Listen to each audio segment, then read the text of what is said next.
Selamat datang di channel Novel Official. Sebelum kalian mendengarkan novel Pesona Pujaan Hati, jangan lupa like, share, and subscribe. Kalau tidak kusentil jantung kalian. Hehehehe. Tanpa lama-lama lagi langsung saja kita masuk di alur cerita novelnya. Bab 3871. Pada saat ini, Chandler Lennart menyalakan dupa segel berbentuk teratai dengan korek api.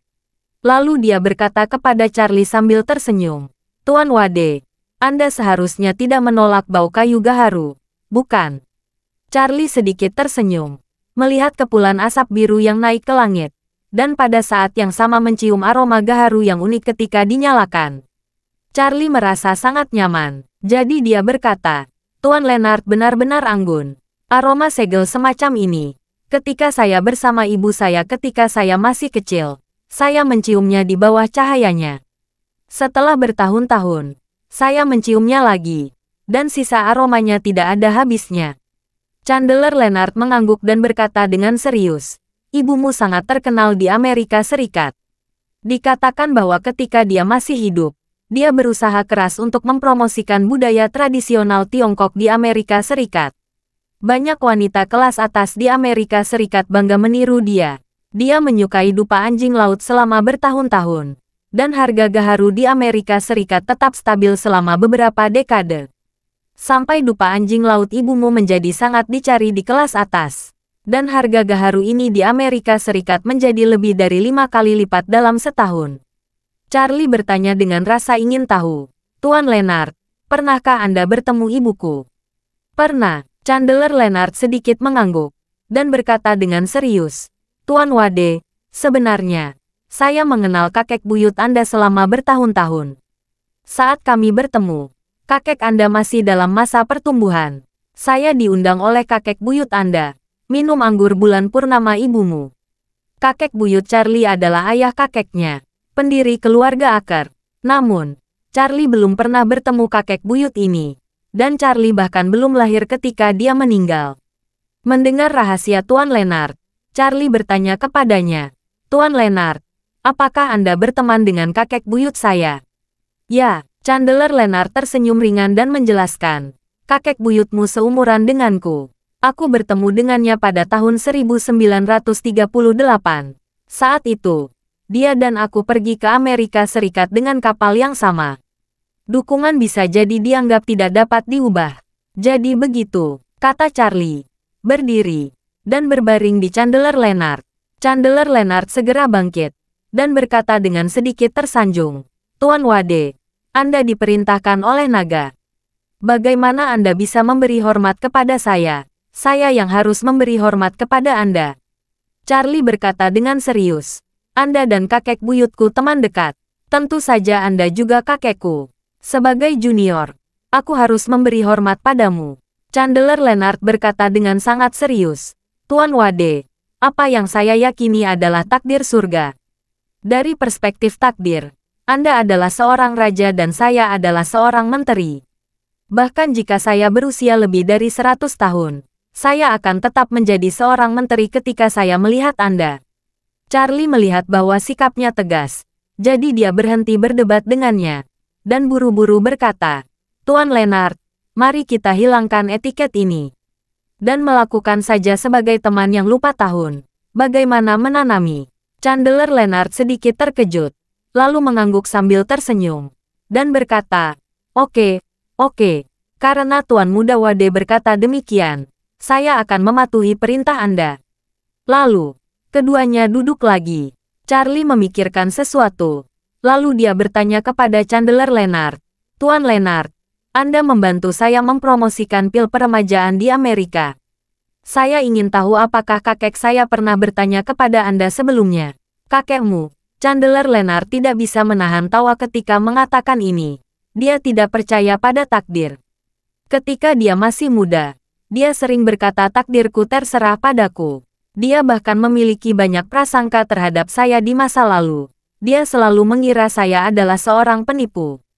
Jadi kami sebenarnya hanya memiliki sedikit kontak satu sama lain. Terutama setelah kakek buyut Anda meninggal, kami memiliki lebih sedikit kontak. Saya percaya bahwa, Meskipun dia tertarik dengan pil peremajaan, dia tidak akan menanyakannya pada saya. Setelah itu, dia bertanya kepada Charlie dengan rasa ingin tahu. Tuan Muda Wade, Anda memiliki semua daftar pelamar di tangan Anda.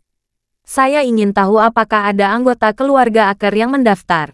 Tidak, Charlie menyembunyikan kepalanya dan berkata, dalam informasi pendaftaran, tidak ada yang bernama Aker.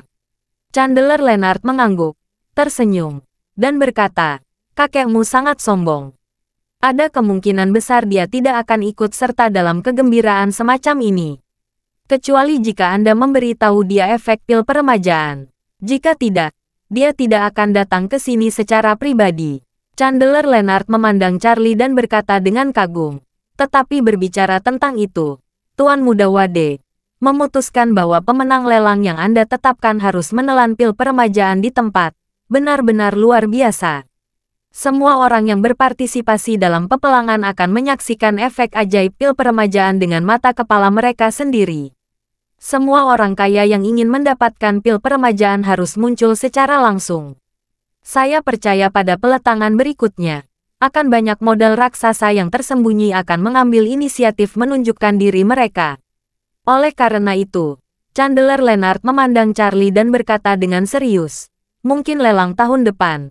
Kakekmu akan muncul di dalam daftar. Bab 3872. Nyatanya, Charlie selalu menantikan pertemuan dengan kakeknya di peperangan pil peremajaan. Namun, dia tidak tahu mengapa dia memiliki ide seperti itu. Karena dia sebenarnya tidak berpikir untuk mengenal keluarga kakeknya. Ketika berbicara tentang kakek Charlie, Chandler Leonard sepertinya tiba-tiba menjadi tertarik, dan berkata sambil tersenyum, sejujurnya, Tuan Muda Wade, saya sangat menantikan kakek Anda datang ke peperangan ini. Charlie bertanya dengan rasa ingin tahu, mengapa Tuan Leonard mengatakan itu. Chandler Leonard berkata sambil tersenyum, kakekmu sudah terlalu lama tinggal di Amerika Serikat, dan dia sangat kebarat-baratan. Dia hanya percaya pada apa yang disebut ilmu pengetahuan dan memperlakukan semua tradisi sebagai sampah. Charlie mengangguk dan berkata, dapat dimengerti. Saya mendengar dari ibu saya bahwa kakek saya adalah siswa terbaik saat itu, dan dia adalah siswa terbaik yang lulus dari Stanford. Chandler Leonard mengangguk sambil tersenyum dan berkata, benar, dia tumbuh dengan pendidikan barat murni. Dia memiliki kepribadian pemberontak sejak kecil. Dia akan menganalisis segalanya dengan perspektif dialektis. Dia akan menjanjikan semuanya terlebih dahulu dan kemudian verifikasi perlahan. Oleh karena itu, hidupnya, seolah-olah dia menguasai seluruh dunia. Meskipun dia tidak tertarik dengan budaya tradisional Tiongkok, tetapi dia mengakui bahwa dia memang seorang pengusaha yang sangat luar biasa. Berbicara tentang ini, Chandler Leonard berkata sambil bercanda, tapi, semakin banyak seseorang, semakin sedikit permusuhan dan ketidakpuasan pada tulangnya. Begitu dia berjabat tangan dengan dunia dan berdamai dengan dunia, perspektifnya akan berubah. Seolah-olah banyak fisikawan telah mencoba yang terbaik untuk membuktikan bahwa tidak ada Tuhan atau pencipta di dunia ini, dan hanya ada hukum fisika yang abadi. Namun, ketika mereka cukup dewasa untuk melihat segala sesuatu, mereka sangat percaya bahwa pasti ada pencipta di balik segala sesuatu di dunia. Tapi mungkin tidak muncul dalam bentuk manusia atau dewa, karena mereka akrab dengan segala macam hal-hal yang mendalam. Hukum fisika dan hukum alam semesta terlalu teliti. Semakin teliti Anda melihat, semakin Anda merasa bahwa hukum alam semesta begitu cerdik sehingga tidak mungkin hanya terjadi secara kebetulan. Chandler Leonard berkata, menatap Charlie, dan berkata dengan serius, jika saya ingat dengan benar, kakek Anda berusia lebih dari 80 tahun ini. Saya yakin dia sudah mulai memahami dunia lagi. Mungkin dia akan seperti 200 orang di sini, yang terpesona oleh pil peremajaan. Charlie tersenyum kecil dan berkata, jika dia bertanya tentang pil peremajaan suatu hari nanti, tolong jangan beritahu dia tentang situasiku. Chandler Leonard buru-buru berkata, itu wajar. Setelah selesai berbicara, dia tidak dapat menahan diri untuk bertanya, Tuan Wade, pernahkah Anda berpikir untuk bertemu dengan kakek Anda? Charlie terkekeh, aku belum punya rencana. Saat dia mengatakan itu, Charlie menambahkan, Sebenarnya, saya memiliki sedikit interaksi dengan keluarga kakek saya. Menurut kesan saya, hubungan antara kakek dan ibu saya selalu sedikit tegang. Dalam ingatanku, kakek jarang memiliki wajah yang baik. Selain itu, saya sudah bertahun-tahun tidak bertemu mereka. Saya tidak memiliki banyak dasar hubungan dengan mereka. Chandler Leonard mengangguk mengerti, dan menghela nafas. Dengan karakter kakekmu, desakan ibumu untuk menikah dengan ayahmu pasti membuatnya sangat marah. Tetapi sekarang dia berusia lebih dari 80 tahun. Dia seharusnya memiliki pemahaman baru tentang banyak hal. Mungkin keinginan terbesarnya sekarang adalah bertemu denganmu. Charlie membayangkan dirinya sendiri dan berkata, mereka mungkin mengira aku sudah lama mati. Tidak mungkin, Chandler Leonard berkata dengan serius. Orang-orang seperti kakekmu memiliki persyaratan yang sangat tinggi untuk keaslian informasi. Bahkan jika dibandingkan dengan polisi, itu bahkan lebih buruk. Coba pikirkan, jika tidak ada cukup bukti untuk membuktikan bahwa seseorang benar-benar mati, polisi hanya akan mendefinisikannya sebagai orang hilang. Saya yakin kakek Anda juga sama. Charlie mengangguk tanpa ekspresi, dan berkata, kalau begitu biarkan mereka terus berpikir bahwa aku hilang. Bab 3873, Chandler Leonard ragu-ragu sejenak, lalu memandang Charlie, dan berkata dengan serius, Tuan Wade, ada pepatah, saya tidak tahu apakah saya harus mengatakannya atau tidak. Charlie buru-buru berkata, Tuan Leonard, Anda tidak harus bersikap sopan. Jika Anda memiliki sesuatu untuk dikatakan, tidak apa-apa untuk mengatakannya.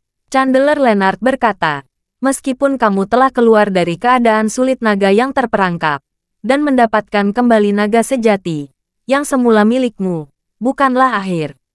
Tercatat dalam Suyiji di dinasti selatan bahwa butuh waktu 500 tahun untuk membentuk naga air. Dan membutuhkan waktu 500 tahun bagi naga air untuk berubah menjadi naga bertanduk. Dan 1000 tahun untuk berubah dari naga bertanduk menjadi naga bersayap. Pikiran Charlie langsung tertuju pada isi buku apokaliptik, yang memang ada catatan tentang naga air, naga bertanduk, dan naga bersayap. Naga bertanduk dan naga bersayap adalah naga dengan level lebih tinggi. Pada saat ini, Chandler Leonard melanjutkan, Tuan Wade, saya mengatakan ini untuk memberitahu Anda bahwa masih ada jalan panjang di masa depan Anda. Jika Anda ingin berdiri di puncak dunia, beberapa langkah terakhir sangatlah penting. Menjadi pilihan terbaik bagimu untuk menaiki beberapa anak tangga terakhir. Jadi, sekalian saja kamu bertemu kakekmu lebih awal. Mungkin itu akan membuka situasi baru. Keluarga Aker, Charlie hanya bisa mengerutkan kening, lalu menertawakan dirinya sendiri dan berkata, lupakan saja. Jika aku ingin naik ke puncak, aku harus bisa melakukannya sendiri. Bagi Charlie, dia tidak pernah hidup lebih dulu, dan akan bergantung pada bantuan keluarga kakeknya di masa depan. Menurutnya, menerima keluarga Wade berarti di satu sisi, keluarga Wade benar-benar berhutang banyak pada keluarganya yang beranggotakan 3 orang. Dan di sisi lain, keluarga Wade memang tempat ayahnya mengabdikan seluruh hidupnya. Apalagi nama belakangnya adalah Wade, dan dia adalah keturunan dari keluarga Wade. Dia harus mengendalikan kekuatan keluarga Wade di tangannya untuk cinta dan alasan, untuk rasa terima kasih dan dendam. Namun, Charlie tidak memiliki pemikiran seperti ini untuk pihak kakeknya. Lagi pula, Charlie merasa orang tuanya tidak berutang apapun kepada kakeknya. Selain itu, mereka keluarga Aker, dan nama belakangnya adalah Wade. Bagaimanapun dia adalah orang luar. Bagaimana dia bisa menganggap keluarga kakeknya sebagai tangga untuk dia panjat? Terlebih lagi, sebagai salah satu dari 3 keluarga teratas di dunia, keluarga Aker pasti memiliki struktur internal yang sangat rumit. Bahkan anggota keluarganya sendiri mungkin tidak dapat memahami apa yang mereka gunakan untuk menggunakan keluarga Aker. Namun, pada saat ini, Chandler Leonard berkata dengan sangat serius, Tuan Wade, bahkan Sun Wukong, yang telah berubah dalam 72 cara, harus bergantung pada jarum pengatur laut untuk menjadi Raja Kera. Ada berbagai macam senjata di dunia, tapi gada emas hanya bisa yang itu. Charlie berkata dengan serius, mungkin aku bukan Raja Kera, jadi gada emas ini mungkin tidak berguna bagiku. Chandler Leonard menggelengkan kepalanya dan berkata, Tuan Muda Wade, banyak hal yang sudah ditakdirkan. Semakin awal Anda mengetahui arahnya, semakin awal Anda dapat mencapai tujuan Anda. Charlie tersenyum sedikit dan berkata, Tuan Leonard, meskipun saya tahu beberapa gosip I Ching, saya tidak percaya bahwa semua ini sudah ditakdirkan.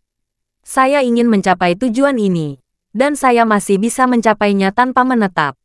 Setelah berbicara, Charlie berkata lagi, ini seperti Raja Kera. Saya yakin dia tetap bisa menjadi Raja Kera walau tanpa memiliki gada emas.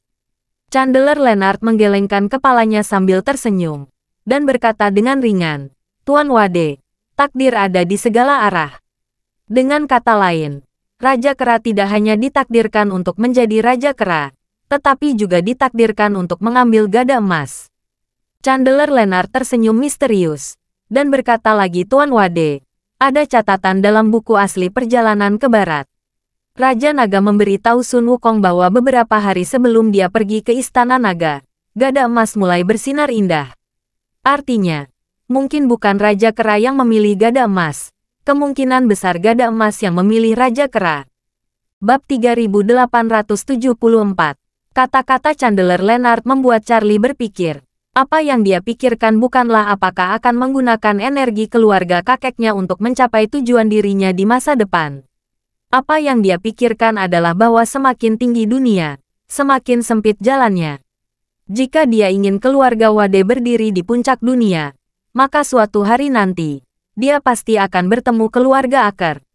Dia tidak bisa tidak berpikir bahwa jika suatu hari nanti, jika dia harus bertemu keluarga Aker, apakah keluarga Aker akan menjadi musuh atau teman saat itu? Bagaimanapun, keluarga Aker saat ini adalah salah satu dari 3 keluarga di dunia. Jika Charlie ingin memenuhi keinginan terakhir ayahnya, dia harus membuat keluarga Wade berdiri lebih tinggi dari ketiga keluarga ini.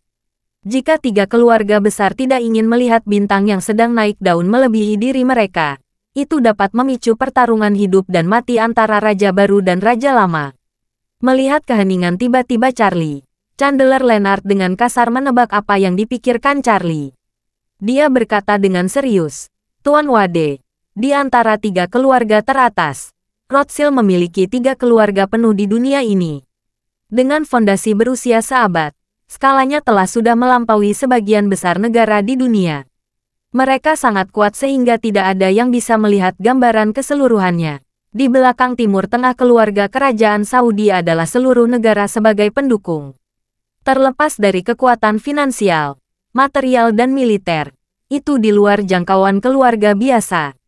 Oleh karena itu, kekuatan keluarga Aker adalah yang terlemah di antara 3 keluarga besar. Berbicara tentang ini, Chandler Leonard menghela napas.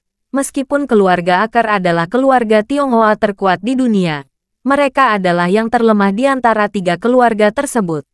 Selama bertahun-tahun, 2 keluarga lainnya selalu memiliki niat untuk menekan keluarga Aker dan memerasnya keluar dari 3 keluarga besar. Jadi menurut dugaan saya, kehidupan keluarga Aker tidak akan terlalu mudah di masa depan. Bergabung dengan keluarga Aker akan sangat bermanfaat bagi Anda dan keluarga Aker. Charlie tersenyum tanpa komitmen, dan berkata, terima kasih Tuan Leonard telah mengingatkan saya. Suatu hari nanti, saya pasti akan bertemu keluarga Aker secara langsung. Mari kita tunggu sampai saat itu benar-benar tiba. Chandler Leonard tahu bahwa Charlie memiliki pikirannya sendiri. Dia mengangguk ringan dan berkata, jika Tuan Muda Wade ingin bertemu keluarga Aker, saya dapat membantu Anda. Oke, Charlie berterima kasih. Kalau begitu terima kasih, Tuan Leonard. Chandler Leonard melambaikan tangannya, lalu mengubah topik pembicaraan, dan berkata kepada Charlie, ngomong-ngomong, Tuan Muda Wade, saya punya permintaan tanpa ampun lainnya. Saya harap Anda dapat membantu saya. Charlie berkata tanpa berpikir, Tuan Leonard, tolong beritahu saya. Chandler Leonard ragu sejenak, lalu menghela napas. Saya punya teman baik bernama Jordan, dan dia adalah salah satu dari 200 peserta lelang ini. Charlie sedikit tersenyum, mengangguk dan berkata, saya mengenal orang ini dan telah melihat informasinya. Nyatanya, Charlie sudah mengenal Jordan, dan juga cucunya Kathleen. Namun, Charlie tidak menyebutkan di depan Chandler Leonard bahwa dia tahu tentang keberadaan Kathleen. Chandler Leonard menghela napas pelan saat ini, dan berkata dengan serius, dalam perjalanan ke sini, saya membuat heksagram dan menghitung lamaran uang Jordan. Ramalan menunjukkan bahwa masa depannya di Aurus Hill agak berbahaya. Berbicara tentang ini, Chandler Leonard berkata dengan sedikit mencela diri sendiri. Dia memutuskan untuk datang ke Aurus Hill untuk mengikuti pelelangan karena pengaruh saya. Jika dia menghadapi bahaya karena ini, saya benar-benar tidak dapat membantunya. Jadi saya meminta Tuan Muda Wade untuk memperhatikannya, dan meminta Tuan Muda Wade untuk membantu jika terjadi sesuatu secara tiba-tiba. Charlie tidak bisa menahan cemberut, dan bertanya, Tuan Leonard, saya tidak tahu apakah Anda memiliki petunjuk yang lebih rinci. Misalnya, bahaya apa yang baru saja Anda sebutkan? Apakah kita perlu mengantisipasi kecelakaan? Atau haruskah kita memperhatikan rencana penjahat? Chandler Leonard menertawakan dirinya sendiri, dan berkata, heksagram hanya dapat mengungkapkan baik dan buruk, bukan konten yang lebih detail. Heksagramnya baik dan buruk, saya tidak bisa mengatakan apa hasilnya nanti. Segera, Chandler Leonard berkata lagi. Namun, dia tidak akan tinggal di Aurus Hill terlalu lama. Setelah berpartisipasi dalam pelelangan, tidak peduli apakah dia berhasil atau gagal, dia harus segera kembali ke Amerika Serikat. Jadi saya membutuhkan perhatian Anda, Tuan Muda Wade, selama beberapa hari ini. Charlie mengangguk, dan berkata, karena ada pertanda buruk dalam heksagram, maka saya kira dia mungkin tidak berhasil mendapatkan pil peremajaan. Ketika Chandler Leonard mendengar ini, dia terkejut sesaat. Kemudian dia tertawa terbahak-bahak dan berkata, kamu benar. Jika ada yang bisa mendapatkan obat ajaib seperti pil peremajaan, itu pasti pertanda keberuntungan dalam heksagram. Tampaknya Jordan tidak memiliki nasib dengan pil peremajaan. Berbicara tentang ini, Chandler Leonard menghela napas dan berkata, dia sudah tua, dan dia mungkin yang tertua di antara 200 orang yang berpartisipasi dalam pelelangan ini. Bab 3875. Charlie semakin mengagumi Kathleen setelah mendengar kata-kata Chandler. Wanita ini benar-benar punya cara. Setidaknya dia sudah membuat keputusan. Jika kakeknya tidak bisa mendapatkan pil peremajaan, dia akan memberikan setengah pil penyembuhan, sehingga dia bisa hidup 2 tahun lebih lama. Dikombinasikan dengan kata-kata Chandler Leonard, pada dasarnya dapat dipastikan bahwa bahkan jika Jordan mengalami semacam kecelakaan di Aurus Hill, dengan setengah pil penyembuhan, itu akan menyelamatkan hidupnya. Charlie tahu bahwa Kathleen menyerangnya dengan berbagai bantuan, dan semua serangan bantuan tersebut jika ditambahkan masih jauh lebih rendah dari nilai setengah dari pil penyembuhan. Tapi Charlie selalu merasa bahwa jika dia tidak membalas budi dan berutang pada Kathleen sepanjang waktu, dia akan menjadi sangat canggung. Inilah kecemerlangan Kathleen. Pada saat ini, dia tiba-tiba merasa bahwa jika ini masalahnya, maka dia akan bermain konspirasi dengan Kathleen jika dia tidak menjaganya, yang bisa dianggap sebagai mata ganti mata. Jadi, dengan sedikit senyum di sudut mulutnya, dia berkata kepada Chandler Leonard, jangan khawatir, Tuan Leonard, saya akan lebih memperhatikan. Chandler Leonard menangkupkan tangannya ke arah Charlie, dan berkata dengan hormat, terima kasih, Tuan Muda Wade. Charlie dan Chandler Leonard mengobrol beberapa kali, minum beberapa cangkir teh lagi, lalu pergi. Setelah meninggalkan kamar Chandler Leonard, dia mengeluarkan ponselnya dan menelepon Kathleen. Kathleen sedang berendam di bak mandi kamar presiden saat ini. Ketika dia tiba-tiba menerima telepon dari Charlie, dia terkejut beberapa saat, lalu dengan cepat duduk, menyesuaikan napasnya, lalu menerima telepon. Dia berkata sambil tersenyum, Tuan Wade, mengapa Anda menelepon saya? Charlie tersenyum dan bertanya padanya, apakah Nona Zan sibuk? Kathleen tersenyum dan berkata, tidak sibuk. Instruksi apa yang dimiliki Tuan Wade? Charlie berkata, itu benar. Saya tahu Nona Zan telah banyak membantu dari belakang layar ketika istri saya pergi ke Amerika Serikat untuk belajar kelas master. Saya benar-benar merasa sedikit malu berutang budi kepada Anda.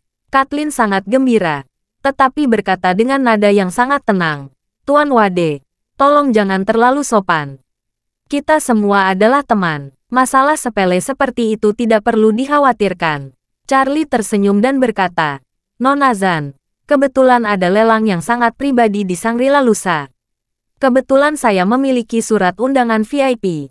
Jika Anda tertarik, Anda bisa datang dan melihat. Ketika Kathleen mendengar ini, dia terkejut dan terdiam. Dia awalnya berpikir bahwa Charlie tidak akan pernah mengungkapkan identitasnya padanya, apalagi menyebutkan informasi apapun yang berhubungan dengan pil peremajaan. Dia bahkan berpikir bahwa jika kakeknya gagal memanen apapun di pelelangan ini, dia harus bersikap nakal dan mengambil inisiatif untuk memohon kepada Charlie, dan kemudian dia harus keluar dan berbicara. Namun, dia tidak pernah mengira bahwa Charlie akan mengambil inisiatif mengundang dirinya untuk datang ke pelelangan pil peremajaan. Selain itu, ini adalah VIP. Kali ini, dia tertangkap basah. Bab 3876. Pada saat ini, Kathleen merasa bahwa semua rencana dan iramanya langsung terganggu oleh undangan tiba-tiba Charlie. Dia bahkan tidak tahu apa tujuan Charlie melakukan ini. Apakah dia benar-benar hanya ingin mengajak dirinya untuk berpartisipasi dalam pelelangan ini? Atau apakah dia sudah menyadari motifnya, jadi dia sengaja mempermainkan? Karena itu, dia tidak tahu bagaimana harus bereaksi untuk sementara waktu. Tepat ketika dia bingung, Charlie bertanya, Nona Zan, apakah Anda tidak tertarik dengan pelelangan semacam ini? Sebenarnya, Anda tidak perlu terlalu khawatir. Saya bukan salesman untuk membantu pelelangan menarik pelanggan. Saya pikir lelang ini mungkin lebih menarik. Jadi saya ingin mengundang Anda, seorang tamu dari jauh, untuk datang dan menikmatinya, dan melewatkan waktu yang membosankan. Saat dia mengatakan itu, Charlie tertawa dan berkata, lagi pula, aku sudah menikah. Jadi agak tidak pantas kalau mengundangmu ke bioskop. Tapi tidak masalah jika Nona Zan tidak tertarik. Jangan khawatir tentang itu. Kata-kata Charlie banyak meredakan kegugupan Kathleen. Dan dia berkata dengan cepat, Ya, saya cukup tertarik dengan acara semacam ini. Saat dia mengatakan itu, agar tidak membuat dirinya menunjukkan bahwa dia mengetahui sesuatu tentang pelelangan, dia berpura-pura penasaran dan bertanya, Tuan Wade, pelelangan apa yang sedang Anda bicarakan? Charlie tahu bahwa Kathleen sedang berakting. Jadi dia dengan santai tersenyum dan berkata, kebanyakan adalah kaligrafi dan lukisan antik. Selain itu, ada juga obat yang sangat langka dengan efek luar biasa. Aku ingin tahu apakah Nona Zan akan menyukainya. Apakah Anda ingin saya memberi bantuan? Kathleen sangat berkonflik, karena kakeknya telah membawa Jarvis untuk tinggal di Shangri-La. Jadi dia sudah siap secara mental bahwa dia tidak akan bisa mengikuti pelelangan ini. Namun, sekarang tiba-tiba ada kursi VIP. Dia tentu saja ingin masuk dan melihatnya. Namun, dia khawatir jika dia pergi sendiri, dia akan bertemu beberapa kenalan. Chandler Lennart mengenalnya. Jika dia bertemu Tuan Lennart di depan Charlie, dia tidak tahu bagaimana memuluskan semuanya. Memikirkan hal ini, dia menyadari bahwa dia masih harus mengutamakan situasi keseluruhan. Dan dia tidak boleh mengungkapkan identitas aslinya di depan Charlie sebelum pelelangan dimulai. Jadi dia berkata kepada Charlie, Tuan Wade, saya sangat tertarik dengan pelelangan. Tapi saya masih agak tidak nyaman dengan acara-acara publik. Charlie berkata sambil tersenyum, Nona Zan tidak perlu khawatir tentang ini. Sebagai seorang VIP, Anda dapat memilih untuk duduk di kursi VIP di baris pertama. Atau Anda dapat memilih duduk di kursi VIP di baris kedua. Jika Anda ingin tidak menonjolkan diri, bisa duduk di ruang VIP. Kathleen sedikit santai. Dalam hal ini, satu-satunya hal yang perlu dia khawatirkan adalah Tuan Lennart. Jadi, dia bertanya dengan rasa ingin tahu, Tuan Wade, berapa banyak VIP yang ada dalam pelelangan yang Anda sebutkan ini? Apakah VIP lain juga akan duduk di ruang VIP? Charlie tahu apa yang dia khawatirkan, dan segera berkata, Nona Zan, jangan khawatir.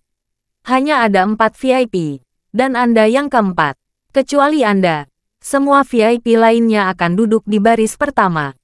Jika Anda memilih ruang VIP, Tidak akan ada persimpangan dengan mereka. Kathleen menghela napas lega. Dalam hal ini, dia pada dasarnya tidak perlu khawatir.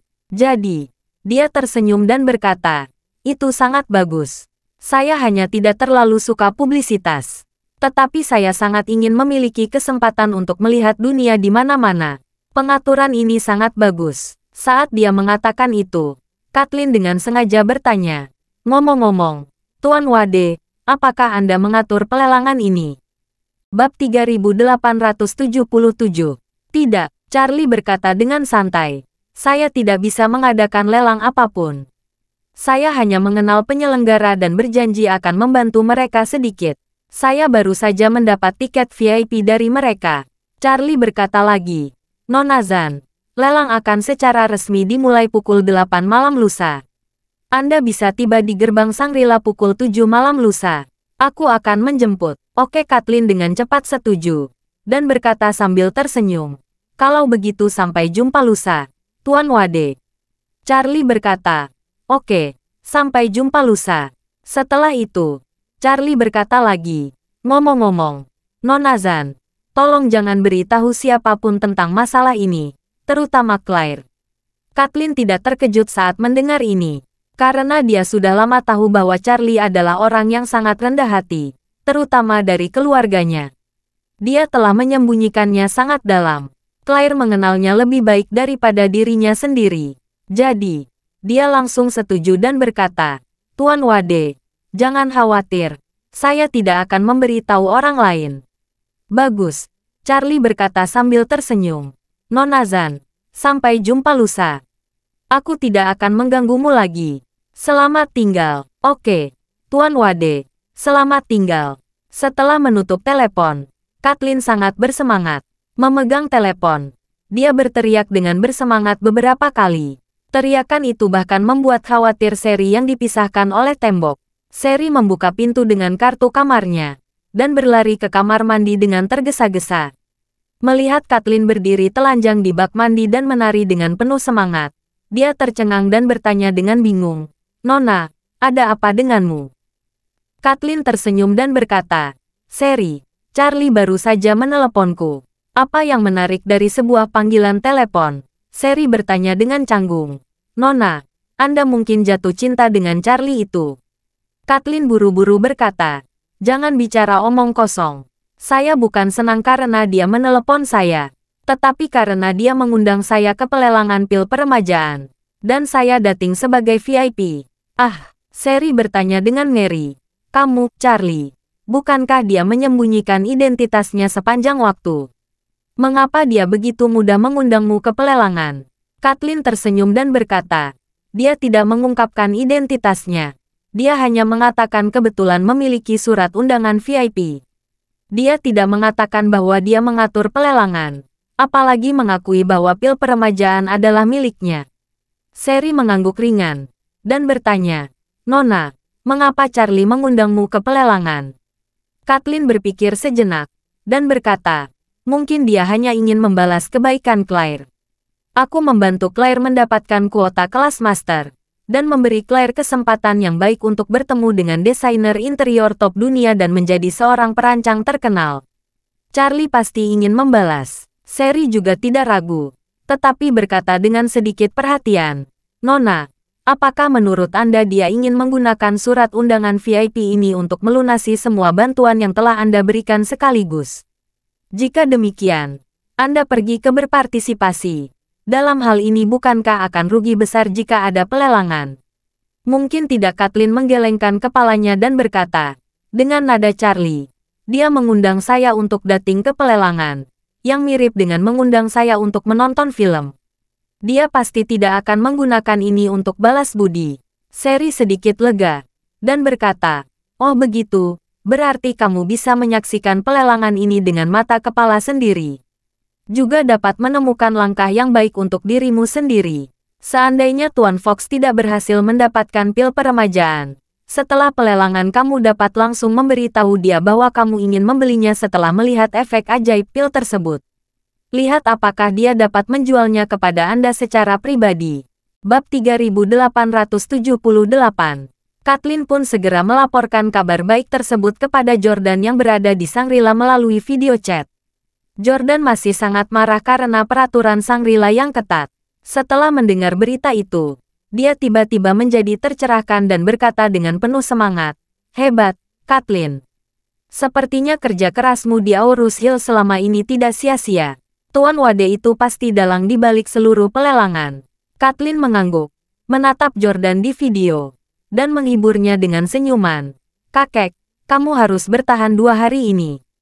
Ketika pelelangan selesai, apapun hasilnya, aku akan mengajak kamu tinggal di hotelku. Saya sudah menyiapkan kamar untuk kakek." "Oke," Jordan berkata dengan gembira. "Aku senang kamu paling berhati-hati dan bijaksana dalam melakukan sesuatu." Kathleen berkata lagi, "Kakek, pada hari pelelangan, saya akan berada di ruang VIP. Saya tidak akan bertemu denganmu nanti. Jika ada situasi, kita akan membicarakannya setelah pelelangan selesai." "Oke," Jordan berkata sambil tersenyum. "Kuharap aku bisa mulai berlari." Kathleen berkata tanpa berpikir, "Jangan khawatir, kakek, kamu pasti akan melakukannya." Jordan, yang berada di Shangri-La, menutup telepon, dengan senyum puas di wajahnya, dan berkata kepada Jarvis di sampingnya, "Tuan Yuan, Kathleen, gadis ini benar-benar berbakat. Begitu banyak orang ingin menemukan master di balik pil peremajaan. Dia satu-satunya yang bisa berhasil. Ini benar-benar mengejutkan saya." Jarvis mengangguk, menangkupkan tangannya dan berkata, "Nona Kathleen berbakat, cerdas, dan berani. Dia akan menjadi senjata hebat di masa depan." Jordan sedikit mengangguk, lalu berkata dengan sedikit emosi, "Kalau saja Kathleen laki-laki, itu pasti akan menjadi berkah yang besar bagi keluarga Fox." Sayang sekali, sayang sekali." Jarvis ingin mengatakan sesuatu, tetapi setelah ragu sejenak, dia menyerah. Meskipun dia juga merasa bahwa Kathleen adalah junior paling potensial di keluarga Fox, dia merasa tidak pantas mengungkapkan pendapatnya di depan Jordan. Bagaimanapun, dia tahu bahwa dia hanyalah pengawal pribadi Jordan. Tanggung jawabnya adalah melindungi keselamatan Jordan. Tidak pantas baginya mengomentari urusan keluarga Fox. Terlebih lagi keluarga Fox terlihat tenang, namun nyatanya sudah arus bawah. Jarvis akan segera kembali ke gurunya. Dia tidak ingin terlibat dalam air berlumpur ini. Melihat Jarvis ragu berbicara, Jordan segera memahami sikap Jarvis. Dia merasa sedikit kecewa untuk beberapa saat. Dia berharap Jarvis bisa menjadi orang kepercayaannya. Namun walaupun Jarvis setia padanya, dia tetap tidak mau terlalu dekat dengan dirinya, yang mau tidak mau membuatnya merasa sedikit kesepian. Dia sudah tua dan memiliki keluarga kaya, tetapi dia bahkan tidak memiliki siapapun di sekitarnya yang dapat mengungkapkan pikirannya. Sulit untuk menemukan seseorang yang dapat dipercaya dan memiliki temperamen yang baik. Pihak lain tidak mau ikut campur. Bahkan jika dia tidak ingin membicarakannya, Jordan pasti merasa sedikit kesepian. Tapi dia tidak menyalahkan Jarvis. Karena Jarvis sendiri adalah orang seperti itu. Rasa batasannya selalu sangat jelas dalam kesadarannya. Hanya orang seperti itu yang selalu bisa benar-benar tenang. Dan hanya orang seperti itu yang dapat menghindari penyelia dari membuat kesalahan sejauh mungkin. Jadi, dia menghela napas dan berkata dengan lembut, "Saya ingin hidup beberapa tahun lagi.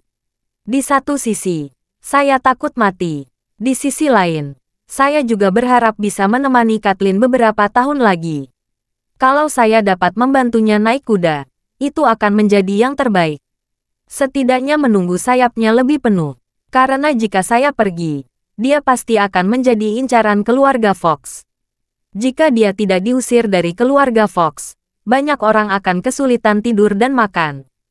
Jarvis berkata dengan acuh tak acuh, "Tuan Fox, jangan terlalu sentimental. Jika perjalanan ke Aurus Hill ini dapat memenuhi keinginan Anda, masa hidup Anda akan bertahan setidaknya 10 tahun lagi." "Ya," Jordan mengangguk dan berkata, "jika aku diberi 10 tahun lagi, banyak hal akan diselesaikan." Di Aurus Hill 2 hari kemudian, semuanya tidak berbeda dari biasanya. Bab 3879. Karena pengaturan yang kuat Charlie, Kedatangan lebih dari 200 orang kaya teratas telah memenuhi tempat parkir pesawat di beberapa kota terdekat. Namun demikian, tidak membuat warga biasa Aurus Hill merasakan perubahan apapun di kota. Jika Charlie tidak menuntut keras agar kelompok orang ini mematuhi semua peraturan, dia khawatir kelompok orang kaya ini akan membuat lalu lintas Aurus Hill sengsara hanya karena iring-iringan mobil dan pengawal yang dibawanya. Hari ini, lelang pil peremajaan secara resmi akan dimulai. Semua Taipan top yang datang dalam peletangan tidak sabar menunggu. Mereka menghabiskan 2 hari seperti penjaga rumah di Shangri-La. Menekan kemarahan mereka, hanya menunggu lelang dimulai secara resmi. Pukul 12 siang, staf sudah mulai mengeluarkan pemberitahuan tertulis kepada semua peserta. Pemberitahuan tersebut memberitahu bahwa staf hotel akan mengantarkan makanan secara seragam ke kamar seluruh peserta pukul 18, dan semua peserta harus menyelesaikan makanan mereka dalam waktu setengah jam. Lalu mengganti pakaian seragam yang disediakan, pergi ke pintu masuk ruang persimpangan hotel dengan tertib, antri untuk pemeriksaan keamanan dan masuk ke tempat tersebut.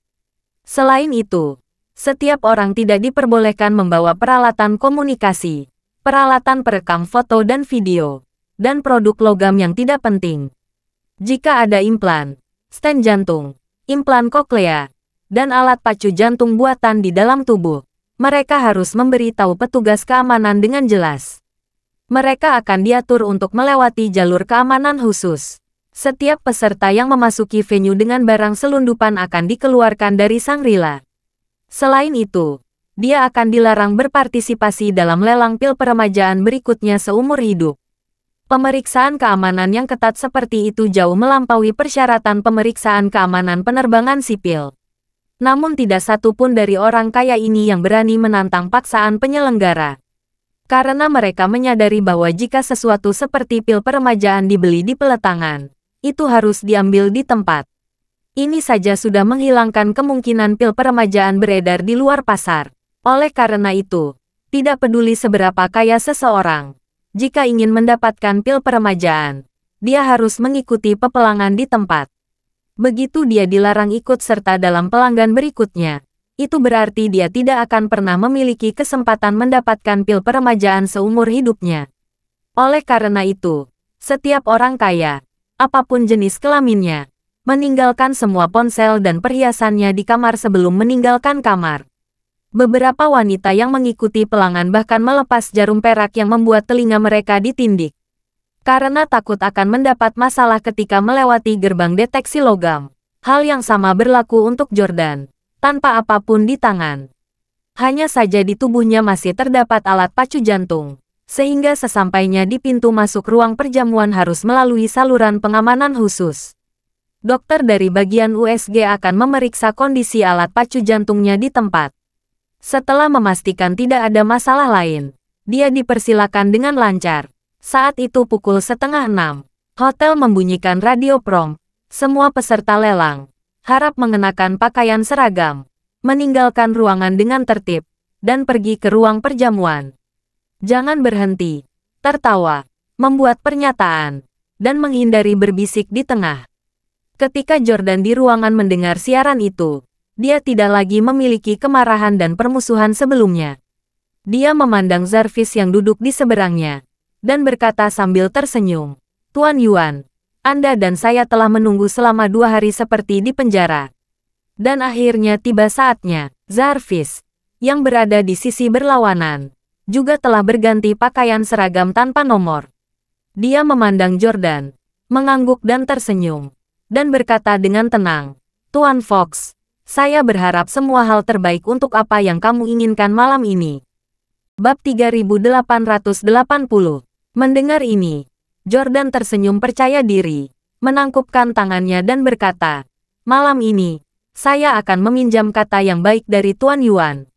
Setelah itu, dia menopang sofa dan berdiri. Jarvis yang berada di dekatnya cepat-cepat melangkah maju untuk membantu, dan keduanya meninggalkan kamar hotel bersama. Berjalan keluar ruangan, orang-orang dari kamar lain juga keluar satu persatu. Di antara orang-orang ini, wajah timur dan barat bercampur. Semua orang mengenakan pakaian yang sama, sehingga sangat sulit untuk membedakan wajah mereka. Jordan awalnya mengira dia akan bertemu dengan beberapa kenalan. Tetapi dia tidak menyangka bahwa lantai tempat tinggalnya hampir penuh dengan wajah-wajah yang tidak dikenalnya. Semua orang datang ke lift satu demi satu. Mereka melihat dua penjaga keamanan berdiri di depan pintu lift. Keduanya berkata dengan ekspresi kosong, "Lift tidak berfungsi. Semuanya silakan berjalan melalui tangga." Ada 8 lift di hotel. Tetapi setiap orang harus melewati tangga, yang membuat semua orang sedikit tidak puas. Beberapa orang ingin memprotes, namun begitu mereka membuka mulut, mereka dimarahi oleh penjaga keamanan. Tolong disiplin. Protes yang akan dicatat sebagai kerugian besar. Kami akan mengingat nomor Anda. Jika ada barang berhasil dilelang, berdasarkan harga transaksi, akan dikenakan denda tambahan 20% pada Anda. Ini akan menimbulkan kerugian besar 2 kali. Karena secara langsung juga akan mencabut haknya untuk berpartisipasi dalam pertemuan ini. Ketika semua orang mendengar ini, mereka segera menutup mulut dengan sadar. Meskipun orang-orang ini biasanya adalah orang-orang kaya kelas atas dan memiliki status dan kekuasaan yang luar biasa di dunia, ketika mereka datang ke sini, mereka tidak ada bedanya dengan para tahanan. Dengan kata lain, Charlie memanggil mereka ke sini agar mereka belajar bagaimana menjadi rakyat jelata. Di sini, hati mereka paling rendah. Bahkan satpam pun bisa menyuruh mereka berkeliling.